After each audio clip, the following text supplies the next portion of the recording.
MPSC वर जीवापाड प्रेम करणाऱ्या सर्व स्पर्धकांना माझा नमस्कार ना. मस्त टॉपिक आहे दोस्तांनो. तो म्हणजे काय तर भारतीय संविधानाचा सरनामा किंवा उद्देशिका, preamble of the constitution of India. तर यातला आज आपण प्रियम्बल नाही पाहणार. प्रियम्बल बाबत ज्या काही महत्वाच्या बाबी आहेत है ना, त्या आज बघणार. कुठल्या अँगलने? अर्थ, महत्व आणि सुधारणा. तर काय काय पाहणार आधी समजून घेऊया नाही का. काय काय पाहायचं बाबा. तर पहिले प्रियम्बल म्हणजे काय रे बाबा, सरनामा उद्देशिका म्हणजे काय. त्यानंतर यात काय असते है ना, what is in the preamble of constitution of India.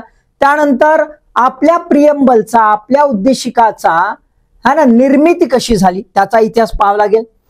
तो शेवटीच पारित करण्यात आला असं पण म्हटलं जातं. तर तो का पारित, कारण महत्वाचं आहे.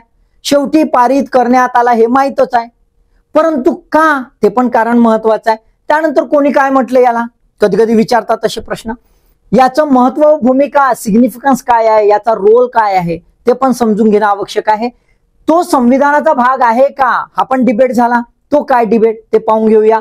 आणि याच्या सुधारणा करणं शक्य आहे का, whether there can be a possibility of amendment, ते आहे का है ना, तर ते पण आपण समजून घेऊया. आणि संविधानात हा स्त्रोत आहे का, whether it gives a power to the constitution, काय करतं बाबा है ना. ह्या बाबी ज्या आहेत आजच्या व्हिडिओमध्ये पाहून घेऊया. पण पाहण्यापूर्वी तुम्हाला माहित आहे नेहमीप्रमाणे काय, यास आपण दोन प्रश्न डोक्यात घुसवतो, म्हणजे घुसवतोस. तर पहिला प्रश्न तुमच्यासाठी है ना, माझ्यासाठी का नाही, माझं. यास बरोबर बोलले, निपटलं. हा चला. संविधानाच्या उद्देशिकाच्या संविधान सभेतील स्वीकृतीबाबत अचूक विधाने कोणती. मस्त आहे प्रश्न बरं है ना. Which of the following statements is or are correct regarding the adoption of the preamble of the constitution by the constituent assembly. दोन विधानं दिली आहेत. संविधान सभेने यास म्हणजे प्रियम्बल संविधान प्रारूपातील सर्वात शेवटचे दस्तऐवज म्हणून स्वीकृत केले होते.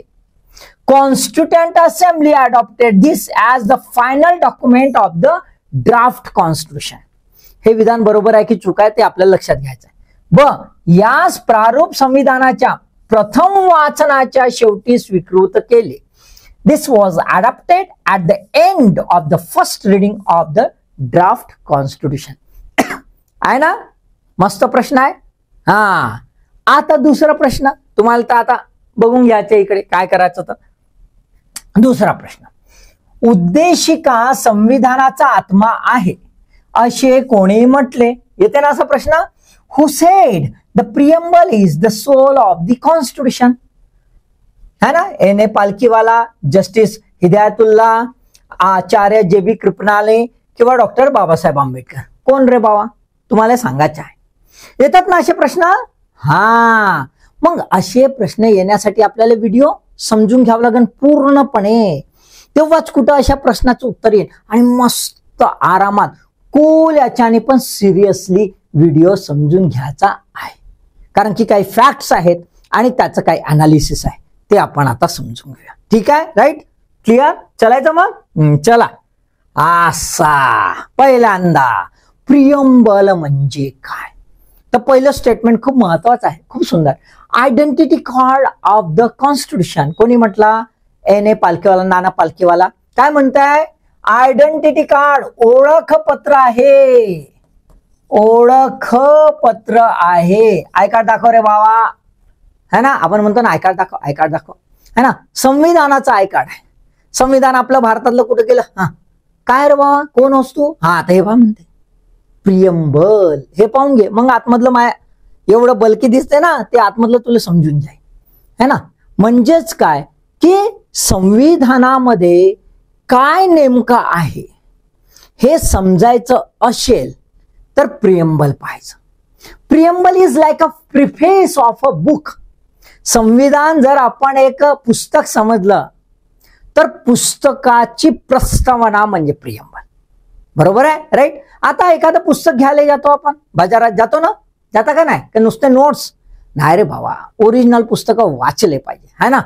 तर पुस्तक घ्यायला जातो तर हे पुस्तक चांगलं कसं आहे काय आहे याच्यात, तर कशावरून समजतो, तर आपण प्रिफेस पाहतो ना, बरोबर आहे. याच्यात काय दिलं रे बाबा, पुस्तकात काय असं काय नाही, मग तो अरे यार जबरदस्त पुस्तक आहे हे, चल घेऊन टाकतो.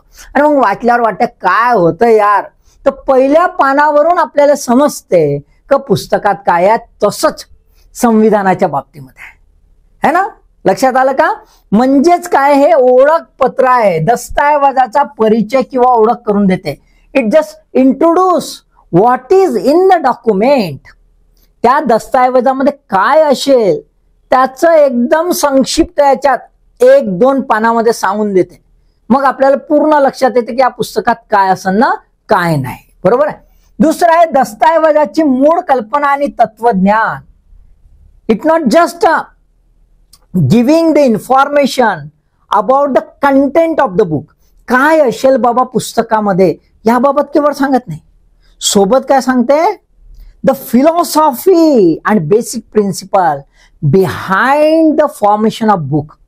ते पुस्तकाचा उद्देश काय होता, कशासाठी ते लिहिलंय, तो लेखक जो आहे त्याला काय म्हणावायचं आहे, व्हॉट ही इंटेंडेड, ते सांगायचं काम करतंय preamble. So preamble is like a preface of a book which in essence म्हणजे एकदम सार सांगतं, एकदम संक्षिप्त याच्यामध्ये पुस्तकामध्ये काय आहे. आणि सोबतच हा पुस्तक जे आहे, हा बनवणारा जो आहे त्याचा काय उद्देश होता, ह्या पुस्तकामागची भूमिका काय, रूपरेषा काय, यातलं तत्वज्ञान काय आहे, हे सर्व सांगायचा प्रयत्न करा. So preamble is a gist of a book, in nutshell of a book. Okay, ठीक आहे. आता जर खाली जर बघितलं आपण प्रियम्बलच्या कॉन्टेक्स्ट संविधानाच्या दृष्टिकोनातून, तर संविधान निर्मात्यांचा हेतू उद्देश काय होता, कुठे हा भारत नेऊन ठेवायचा आहे, संविधान करताना हा भारत कुठे नेऊन ठेवायचा आहे, भविष्यात भारत कसा असणार, काय अपेक्षा काय आकांक्षा, त्या ह्या इथे reflect. Intentions of the makers of the constitution. काय असेल बरं इंटेन्शन, काय असेल, हा मस्त लोक टाइमपास करत राहिले पाहिजे है ना, फुरसदीत राहिले पाहिजे, देगा हरी खाटल्यावरी म्हणलं पाहिजे है ना, मारपिट्या केला पाहिजे, खर्रे खाल्ले पाहिजे, थुकलं हे हो का, असं संविधान करताना असेल का भारताचं असं स्वप्न, नाही ना, उदात्त स्वप्न. गेटिंग द पॉइंट, लक्षात आलं का, है ना. नाही तर मग म्हणा असं संविधान निर्मिती मागचा इतिहास काय आहे, संविधान जे निर्माण झालंय त्याचा मागचा इतिहास, भारताचा संविधान जे निर्माण झालंय त्याचा मागचा इतिहास काय आहे. हजारो लाखो लोकांनी हा भारत खऱ्या अर्थानं स्वतंत्र व्हावा, खऱ्या अर्थानं, केवळ ब्रिटिश इथून जावे ही अपेक्षा नव्हती, तर भारतातील सर्व प्रकारचे शोषण, सर्व प्रकारच्या गुलामी नष्ट होऊन भारतातील लोक खऱ्या अर्थाने सर्वांगाने स्वतंत्र होतील ही अपेक्षा होती. होती का नाही, है ना. तर इतिहास कसा आहे, इतिहास कसा आहे, बलिदानाचा इतिहास. कशासाठी बलिदान दिलं हुतात्म्यांनी, है ना. भारत खऱ्या अर्थाने सोने की चिडिया म्हणत होते, भारतासारखा देश नव्हता, सगळे जण गुणा गोविंदाने नांदत होते असं म्हणत होतो आपण, है ना. वसुधैव कुटुंबम असं म्हणतो, मग ते असलं पाहिजे ना, ही अपेक्षा ना. तर तो इतिहास इथे रिफ्लेक्ट झाला पाहिजे. तुम्ही प्रियम्बल वाचलं तर वाटते ना, बरोबर आहे, राईट. राष्ट्राचे मूलतत्वे आणि मूल्ये, basic principles and values of the nation. भारताचे बेसिक प्रिन्सिपल काय असणार, काय मूल्य असणार भारताचे.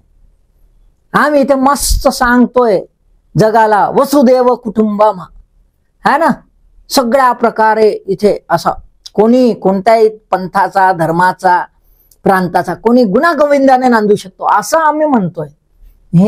हे मूल्य असलं पाहिजे, बरोबर आहे, राईट. व्हॉट इट कनोट्स, म्हणजे प्रियम्बल जर वाचलं तर आपल्याला काय लक्षात येतं, प्रियम्बल वाचल्यावर लक्षात येतं की भारतामध्ये जेव्हा भारत स्वतंत्र झाला त्याच्यानंतर संविधानकर्त्यांच्या आकांक्षा अपेक्षा म्हणजेच लोकांच्या आकांक्षा अपेक्षा आणि या भारताची मूल्य तत्वे या सर्वांचा सार म्हणजे प्रियम्बल होय. क्लिअर? ओके. आता काय असतं बरं प्रियम्बल मध्ये? तर इन जनरल जे आधी सांगितलं त्याचाच एक थोडासा extended part, summary essence and purpose of the constitution. कशासाठी संविधान बनवलंय, संविधानाचा उद्देश काय, कोणासाठी, बरोबर आहे, राईट? तर म्हणजेच काय, तर इन नटशेल ते सांगताय, इन नटशेल सांगताय संविधानामध्ये काय आहे, संविधानाचा उद्देश काय, संविधान कोणासाठी आहे आणि कशासाठी आहे हे पण महत्वाचं. दुसरा, संविधानाची आदर्श उद्दिष्टे आणि मूल तत्वे हे रिफ्लेक्ट होतात प्रियम्बल मध्ये. Ideals, objective, basic principles of the constitution. Ideals, objective आहेत है ना. ह्या देशामध्ये काय हवंय, न्याय हवा की नको, न्याय कशा प्रकारचा, समता कशा प्रकारची, बंधुभाव असला पाहिजे की नाही, पण बंधुभाव सोबत जी इंटिग्रिटी आहे है ना, एकात्मता, ती कशी, ह्या सर्व बाबी इथे रिफ्लेक्ट होतात म्हणजे प्रियम्बल मध्ये आपल्याला दिसून येतात. संविधानाच्या व्याप्तीची रूपरेषा, outline the scope of the constitution. संविधानाची व्याप्ती, संविधानाचं टार्गेट जे आहे ते काय काय कव्हर करतं. ते केवळ लिगल डॉक्युमेंट आहे का, की ते स्पिरिच्युअल, मोरल है ना, सोशल, कल्चरल सुद्धा डॉक्युमेंट आहे. ही जी व्याप्ती आहे, सर्वांगीण व्याप्ती संविधानाची है ना, ती सर्वांगीण व्याप्ती आपल्या प्रियम्बल मध्ये रिफ्लेक्ट होते. तर आपल्याला प्रियम्बल मध्ये काय दिसून येतं, प्रियम्बल मध्ये आपल्याला संविधानाचा उद्देश काय आहे, संविधानाचा मध्ये काय दिलेलं आहे, कशासाठी आहे, कोणासाठी आहे, त्यातले काय आदर्श आहेत, काय उद्दिष्टे आहेत आणि संविधान कुठपर्यंत जाऊ शकतं, कोणकोणत्या बाबींना टच करू शकतं, या बाबी आपल्याला प्रियम्बल मध्ये दिसून येतात. ठीक आहे. त्याच्यानंतर प्रियम्बलचा इतिहास महत्वाचा आहे. आम्ही तर समजलो प्रियम्बल म्हणजे काय आणि त्यात काय असतं. इतिहास, भारताच्या प्रियम्बलचा, भारताच्या सरनाम्याचा है ना, उद्देशिकाचा इतिहास.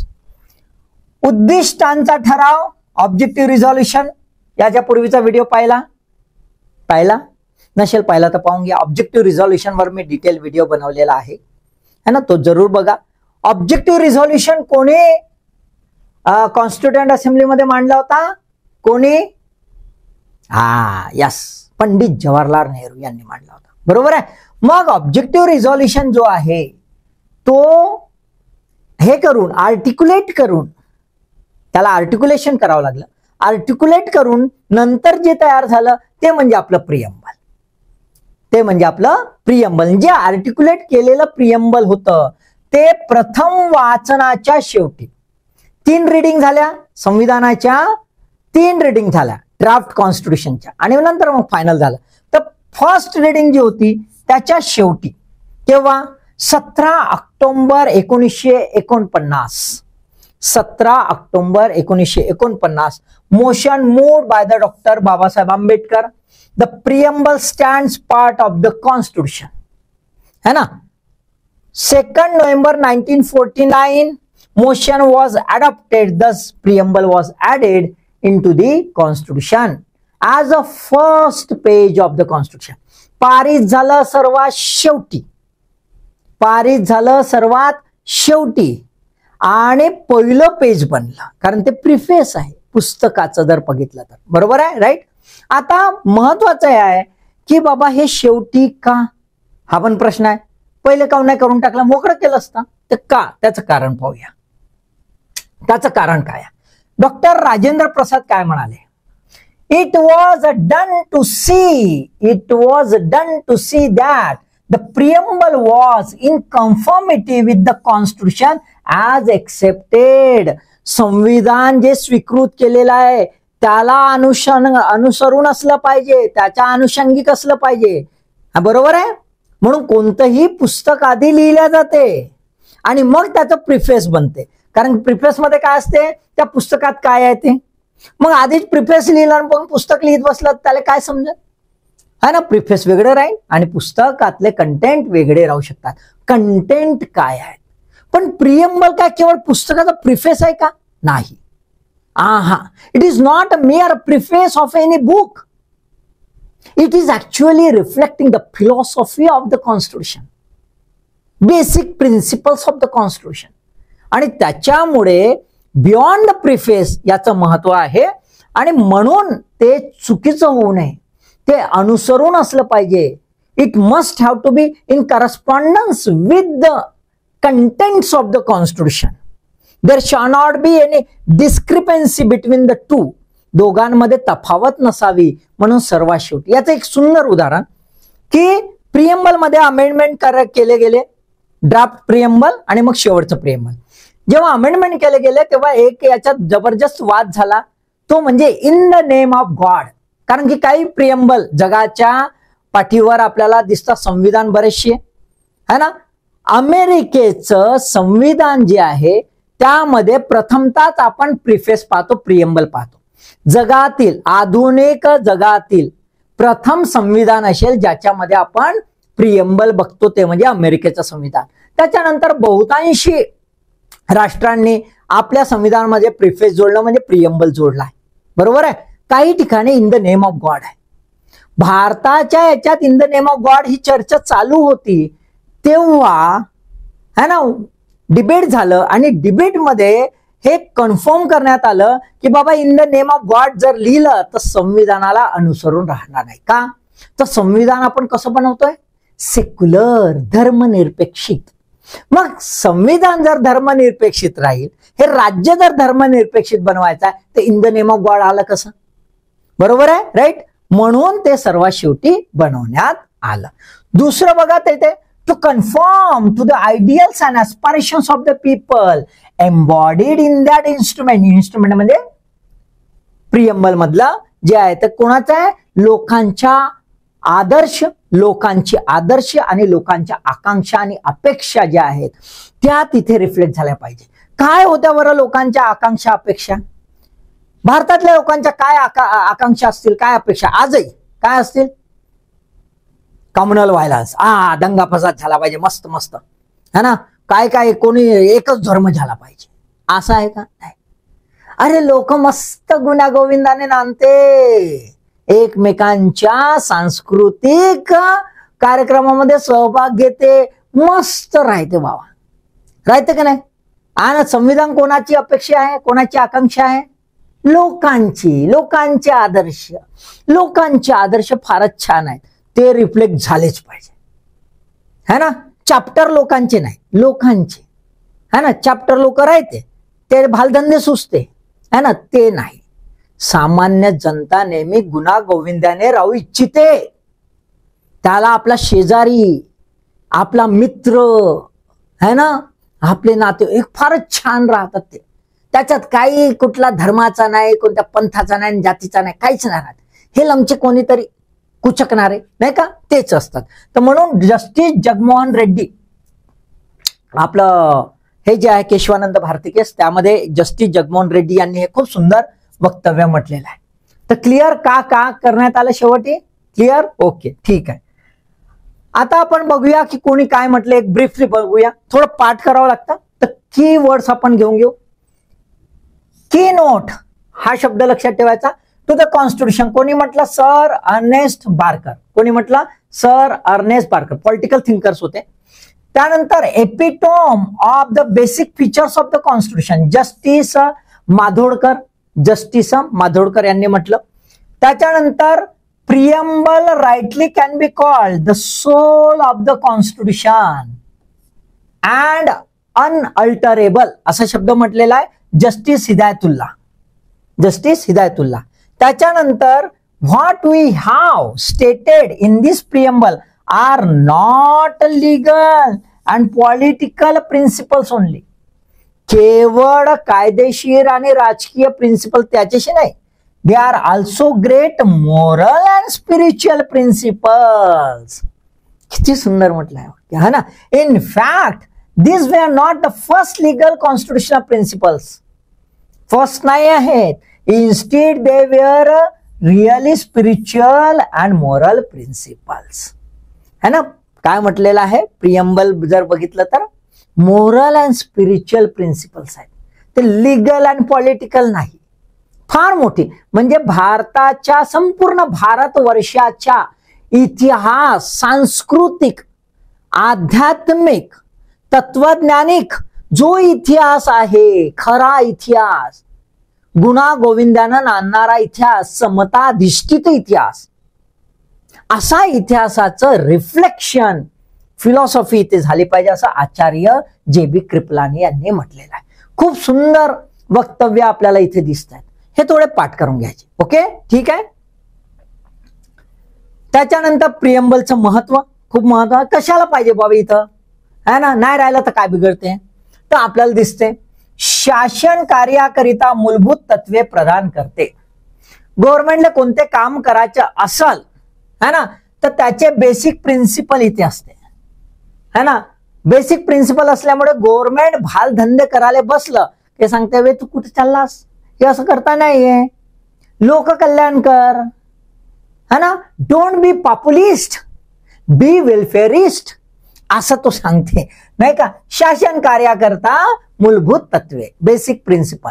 म्हणजे एखादं जर योजना राबवायची असेल आणि कुठलं काम करायचं असेल तर लोकाभिमुख, लोक उपयोगी, खऱ्या अर्थानं लोक एम्पॉवर्ड होतील, है ना, अशा प्रकारचं काम हवं ही अपेक्षा तर ते प्रियम्बल मधून रिफ्लेक्ट होते. दुसरं आहे देशाच्या भविष्याला आकार देण्याची भरीव भूमिका प्रियम्बल करते. Predominant role in shaping the destiny of the nation. भारताचं भविष्य काय असेल, भारताला कुठे नेऊन ठेवायचं आहे, हे जर आपल्याला समजून घ्यायचं असेल तर प्रियम्बल वाचलं तर आपसुकच समजतंय की कशा प्रकारे भारत असावा. तर हे काय होत आहे, प्रीडॉमिनंट रोल याचा हे आपल्याला दिसतंय. प्रियम्बल निश्चित करतं भारताचं भविष्य. कायद्याच्या राज्याचा आधार, it is a base of a rule of law, है ना. Rule of law, rule of law म्हणजे कसं, है ना. Rule of law is mainly focus on the equality, equality in all respect. सर्व बाजूने समानता असली पाहिजे. सांस्कृतिक, शैक्षणिक, आर्थिक, सामाजिक, राजकीय सर्वांगीण समता असली पाहिजे तरच रूल ऑफ लॉ असेल. कायद्याचं राज्य असलं पाहिजे, एखाद्या व्यक्तीचं राज्य नसावं किंवा एखाद्या गटाचं राज्य नसावं. राज्य भेदभाव करणारं नसावं, समताधिष्ठित असावं, हे रिफ्लेक्ट करतं आणि हे आपल्याला प्रियम्बल मध्ये दिसून येतं. संविधान आकलनाची चाबी आहे. It is a key to understand the constitution. संविधान जर एखाद्या वेळेस बुचकाळत पाडत असेल, एखादा आर्टिकल कन्फ्यूज करत असेल तर ते क्लॅरिफाय करायचं काम प्रियम्बल करू शकतं. So it's a very having a predominant, prominent significance in the context of the constitution and running the governance to attain the lofty goals which are included in the constitution. आलं लक्षात. आता याच्यामध्ये, याच context मध्ये, ह्या सिग्निफिकन्सच्या context मध्ये, ह्या त्यांचे महत्व जे आहे त्या कॉन्टेक्स्ट मध्ये त्याची भूमिका, त्याचा रोल काय आहे, what is the role. So आपल्याला इथे दिसतात 3 अत्यंत महत्वाच्या भूमिका है ना प्रियम्बल पाडतं. पहिलं, अर्थबोधाचे कार्य करतं. It's a interpretative value.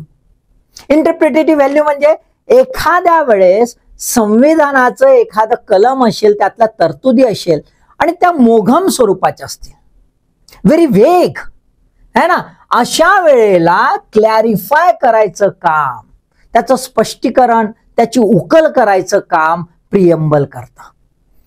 म्हणजे प्रियम्बल मधली जे तत्व दिलेली आहेत, ते मूल्य दिलेली आहेत, ते तुम्हाला घेऊन जाते इंटरप्रेट करायला. जज प्रॉपरली इंटरप्रेट करतो की बाबा असं नाही, प्रियम्बल मध्ये तर असं म्हटलंय, याची ही फिलॉसॉफी आहे, तर या जी तरतूद आहे या तरतुदीमध्ये हा मोगमपणा आहे तो क्लिअर होत आहे, असं ते स्पष्ट होऊन जातं. बरेचसे जजमेंट जे आहेत ते प्रियम्बलच्या इंटरप्रिटेटिव्ह आधारावरच आपल्याला जजमेंट दिसून येतात. दुसरं, जर संविधान निर्मात्याचा मनभाव काय होता बा, what is in the minds of the constitutional maker, काय होतं तेव्हा, कशा प्रकारे त्यांनी स्वातंत्र्यवीरांनी जो संघर्ष केला आणि त्या स्वातंत्र्यवीरांनीच नंतर संविधान निर्माण केला. Constitutional makers were the freedom fighters. आणि अशा परिस्थितीमध्ये त्यांना ते कशासाठी आपल्या प्राणांची आहुती देत होते, कशाला एवढं बलिदान करत होते, है ना? मूर्ख होते का? नाही, है ना? कशाला बलिदान करायचे? तर ऑब्व्हियसली ज्या महापुरुषांनी आपल्या प्राणांची आहुती दिली आहे, ज्या स्वातंत्र्यवीरांनी संघर्ष केलेला आहे आपलं सर्वस्व पणाला लावून, ते खऱ्या अर्थानं भारत स्वतंत्र होण्यासाठी, तर ते काय त्यांच्या मनात आहे ते सुद्धा प्रियम्बल वाचलं की लक्षात येतं आपल्याला की संविधान निर्मात्यांना काय अपेक्षित होतं की भारताचं भविष्य कसं असावं.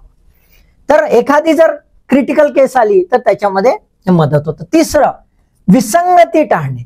एखादं प्रोव्हिजन क्लिअर आहे, एखादा आर्टिकल क्लिअर आहे आणि शासनाने काही जांगडगुत्ता करून टाकला, म्हणजे त्याचा भलताच अर्थ काढला आणि त्याच्यासाठी काहीतरी योजना बनवली, काहीतरी काम करून टाकलं, मग ते कोर्टात गेलं तर कोर्ट मध्ये बाबा हा कुठं अर्थ काढायला लागलास, इथं तर क्लिअर लिहिलाय, क्लिअर नाही, मला असं वाटलं. अबे तुले तसं वाटलं, हे प्रियम्बल मध्ये पाय काय म्हणलाय, है ना? म्हणजे एखादी जर प्रोव्हिजन क्लिअर असेल त्याच्यात उगाच अँबिग्युटी आणायची नाही, ऍब्सर्डिटी आणायची नाही, ती विसंगती टाळायचं काम सुद्धा प्रियम्बल करतं. तर इंटरप्रिटेटिव्ह रोल आहे त्याचा. दुसरं आहे प्रमाणाचे कार्य करतं, रोल ॲज अ स्टँडर्ड, है ना? म्हणजे एखादी कायदा बनवला शासनाने, पार्लमेंटमध्ये एखादा कायदा बनला, विधानसभेमध्ये एखादा कायदा बनला, किंवा शासनाने एखादी योजना आणली, ते बरोबर आहे की चूक आहे, whether it is a good or bad, म्हणजे खऱ्या अर्थानं गव्हर्नन्स हे गुड गव्हर्नन्स आहे की नुसतंच गव्हर्नन्स आहे, ते सुद्धा इंटरप्रिट करायला प्रियम्बलचा आधार आपल्याला घेता येतो. इट्स अ पॅरामीटर, बेस बनवतो, मेजरमेंट आहे. म्हणजे भलती सलती योजना बनवली आहे आणि केवळ टाइमपास केला तर लगेच आपल्याला याचं इंटरप्रिटेशन करून आपल्याला लक्षात येईल की government action is not on the path which are being made by the constitution. आलं. तिसरं आहे आचारसंहितेचं कार्य, है ना? Role as a code of conduct. राज्यकर्ते आहेत आणि लोक आहेत, पीपल अँड दी गव्हर्नमेंट, दोघांनाही नैतिक मूल्ये आणि नीतिमत्ता शिकवायचं आणि त्याचं पालन करायचं सुद्धा प्रियम्बल आपली भूमिका पार पाडते, है ना? आपल्याला 26 नोव्हेंबरला दरवर्षी आता कंपल्सरी केलं 2015 पासून, है ना? संविधान दिवस मनवतो आणि आपण संविधानातल्या उद्देशिकेचं वाचन करतो. कशासाठी करतो? आचार टाकावे नाही, या अँगलने आपण ते वाचून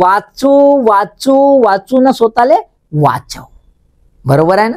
म्हणजे वाचून आत्मसात करू, अक्कल वाढवू, भालधंदे नाही करू आणि स्वतःले माणूस म्हणून, खरं भारतीय म्हणून घेऊ, असं ती अपेक्षा आहे. It's actually creating a code of conduct. आता जाय नाही त्याला का करायचं आहे, त्याला प्रियम्बल का करा, त्याला प्रियम्बल काय करू शकत? प्रियम्बल जे आहे संविधानकर्त्यांनी बनवलं की बाबा अपेक्षा एवढं वाचल्यावर तुला लाज वाटन आणि लाज वाटन कधीतरी सुधरशील, आज ना उद्या असंच राहते ना. देवासमोर आपण प्रार्थना काय करतो रोज, बाबा देवा मला अक्कल दे काय म्हणतो, है ना? एकदा तर येईन शेमड्याला अक्कल, तसंच होय. बरोबर आहे, राईट? ती अपेक्षा. तर भूमिका लक्षात आल्या, क्लिअर? आता आपण बघूया एक डिबेटेबल काही इश्यूज. प्रियम्बल संविधानाचा भाग आहे का? तर आपल्याला दिसतात 2 मेजर जजमेंट झाले होते, त्याच्यामध्ये प्रियम्बल हा संविधानाचा भाग नाही असं त्यांनी म्हटलं होतं. गोपालन वर्सेस स्टेट ऑफ मद्रास 1950 आणि बेरुबारी युनियन केस 143 आर्टिकलचे एक रेफरन्स होता, बेरुबारी युनियन केस 1960. त्यामध्ये असं म्हटलं दोघांमध्ये की बाबा संविधानाचा हा प्रियम्बल काही भाग नाही आहे आणि जर हा भाग नाही आहे तर त्याचं काही इंटरप्रिटेटिव्ह व्हॅल्यू नाही आहे. आता संविधानातील कुठल्या बाबीचा अर्थ काढायचा आहे का काही घेणं देणं, ते आहेच नाही भाग, तर कशाला काढायचं? तो त्या घरच्याच नाही तर कशाला लुडबुड करायची, असंच होते, है ना? आणि मग दुसरं असं की त्याला अमेंड करता येते का? मग अमेंड बी नाही करताय. तो भागच नाही तर, कारण की अमेंडमेंटची तरतूद कुठे दिली आहे? संविधानामध्ये 368 मध्ये. कशासाठी दिली आहे? संविधानातील तरतुदींमध्ये सुधारणा करण्यासाठी. To amend the provisions of the constitution, there is a provision within the constitution. बरोबर आहे 368 मध्ये. आता हा भागच नाही तर नो अमेंडमेंट, आणि हा भागच नाही तर काय इंटरप्रेट करायचं? काहीच नाही. गेलं बाबा दोन्ही याच्यात. ठीक आहे. नंतर लक्षात आलं, अरे बाबा तसं नाही, इट इज अ पार्ट, है ना, इट इज अ पार्ट. मग आपल्याला असं दिसते का सुप्रीम कोर्टले लक्षात आलं, अरे बाबा तसं नाही, आधीच तर म्हणलं होतं motion adopted in the constituent assembly. Constituent assembly मध्ये काय म्हणलं होतं? अ पार्ट ऑफ द कॉन्स्टिट्यूशन, म्हणून त्याला मोशन आणि त्याला हो म्हणला, तेव्हाच आधी डिक्लेअर झाला होता. कायले नंतर फालतूचा पण ते लक्षात नसून आलं. मग केशवानंद भारती चांगली केस गाजली 1973 ची. Keshavananda Bharati versus state of Kerala 1973, चांगली केस गाजली. आणि याच्यात पहिल्यांदा म्हणलं बाबा it is a part of the constitution. मग LIC ऑफ इंडिया केस 1995 ला रिटरेट करण्यात आला, yes it is a part of the constitution. आणि मग मुंबई केसमध्ये तर याचे वेगवेगळे रोल पण छानपैकी क्लिअर झाले की कसे केस आहे ना. त्यानंतर मंडल कमिशनच्या याच्यातही याला छानपैकी एक्सप्लेन करण्यात आला.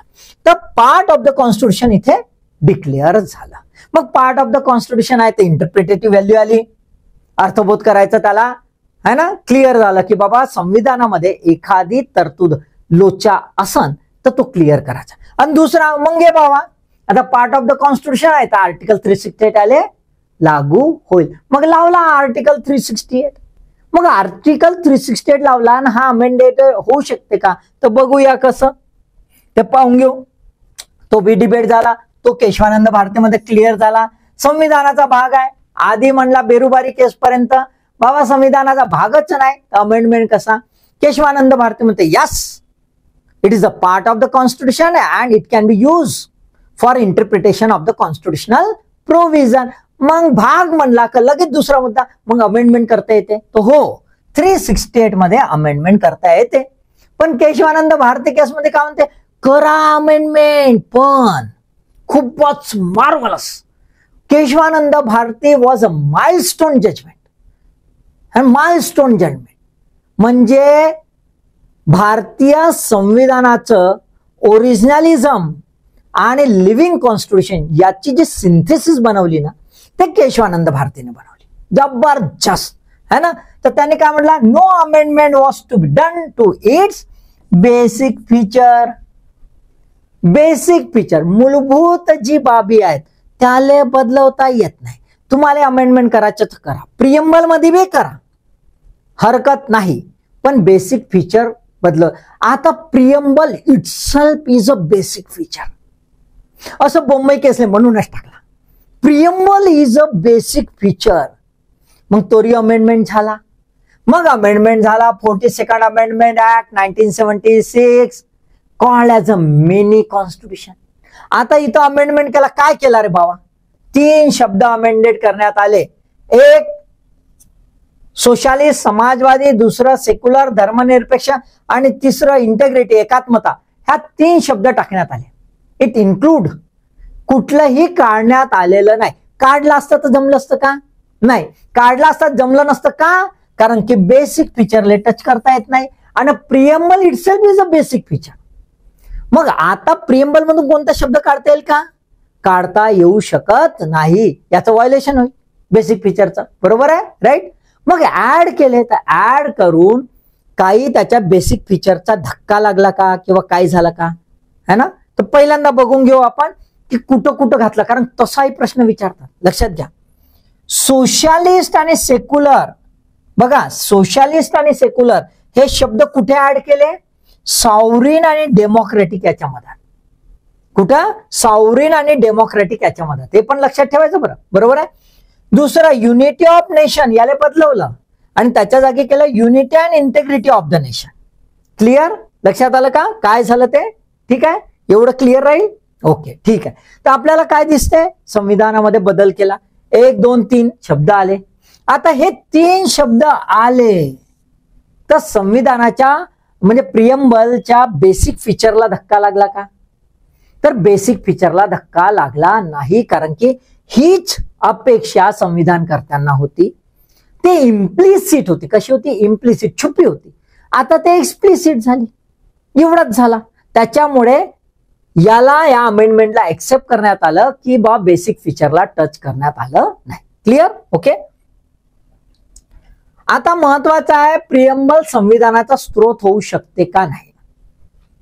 तर इथं नाही लिहिलं आहे, preamble cannot give the power to the constitution. So what is the source of the power of the constitution? कुठून शक्ती आली संविधानाला? तर आपल्याला प्रिएम्बल मध्ये लिहिलेलं दिसते, we the people of India. So source of power of constitution is a people of India. किती मोठा आहे, किती मोठा आहे. भारतातले लोक जे आहेत त्यांनी शक्ती दिली आहे संविधानाला. म्हणजेच संविधानामध्ये जे काही संरचना बनलेली आहे, जे काही तरतुदी आहेत, ते कोणासाठी आहेत? लोकांसाठी. लोकांनी बनवलेला आहे. आता लोकांनी बनवलेला आहे, लोकांनी त्याला ऊर्जा दिलेली आहे, लोकांनी त्याला शक्ती दिली आहे. आणि ती शक्ती लोकांवर कशी डॉमिनेट होऊ शकते? होऊ शकते का? नाही, होऊ शकणार नाही. संविधानाच्या अधिकाराचा स्रोत ही लोक आहेत भारतातील, है ना. काय म्हटलेलं आहे आता बघू घेऊया. बेरुबारी युनियन केस मध्ये म्हटलंय, preamble is a key to open the minds of the makers, असा शब्द वापरलाय. बेरुबारी केस मध्ये म्हटलं होतं, it was not a part of the constitution but it has a key role, है ना. Though it was not a part of the constitution but it has a key role to open, है ना, the minds of the makers of the constitution, असं Berubari union केस मध्ये म्हटलं होतं. म्हणजे preamble हा संविधानाच्या शक्तीचा स्रोत नाही. प्रिएम्बल हा संविधानातील तरतुदीचा अर्थबोध करण्यासाठी एक चाबी आहे असं मात्र म्हणू शकतो. राईट. केशवानंद भारती केस मध्ये म्हटलं होतं की शासनाचं कोणत्याही संविधानिक अधिकारास, है ना, लक्षात घ्या, शासनाच्या म्हणजे गव्हर्नमेंटचा संविधानिक जे अधिकार असेल त्या अधिकारामध्ये वृद्धी करू शकत नाही. Cannot enhance, cannot strengthen the powers of the government, करू शकत नाही. जे संविधानात लिहिलं आहे तेवढंच, within the four corners of the provisions of the constitution. आणि दुसरं, आडकाठी सुद्धा निर्माण करू शकत नाही. It cannot restrain the power of the government which are enumerated in the constitution, ते पण नाही करू शकत. तिसरं, cannot reduce, cannot restrain, cannot reduce, आडकाठी पण नाही, कमी पण नाही, अधिक पण नाही. Here the preamble is a neutral about the powers, rights, duties given to the government by the constitution. So any constitutional machinery cannot give powers from the preamble. Preamble cannot touch any rights, duties of any constitutional machinery which are being created by the constitution. म्हणजेच preamble हा अधिकार निर्माण करत नाही, कारण की अधिकार जो आहे त्याचा स्रोत कोण आहेत? भारताचे लोक. क्लिअर? लक्षात आलंय? काही अडचण? मला वाटतं काहीच अडचण नसेल, तुम्हाला समजलं. पण थोडा सिरियस आहे, अनालिटिकल टच देण्याचा मी प्रयत्न केलाय, काही बारकावे याच्यात सांगण्याचा मी प्रयत्न केला, तेवढे थोडे लक्षात ठेवा. जर थोडं बंबार्डिंग झालं असेल तर पुन्हा व्हिडिओ पहा सावकाशपणे, कारण की ह्या बाबी कॉन्सेप्च्युअल आहे. थीन मार्जिन्स असते थीन कॉन्सेप्ट मध्ये, ती समजून घेणं आवश्यक आहे. ठीक आहे? बाकी तर तुम्ही अभ्यास करताच, त्यामुळे अभ्यासाले ऑल द बेस्ट.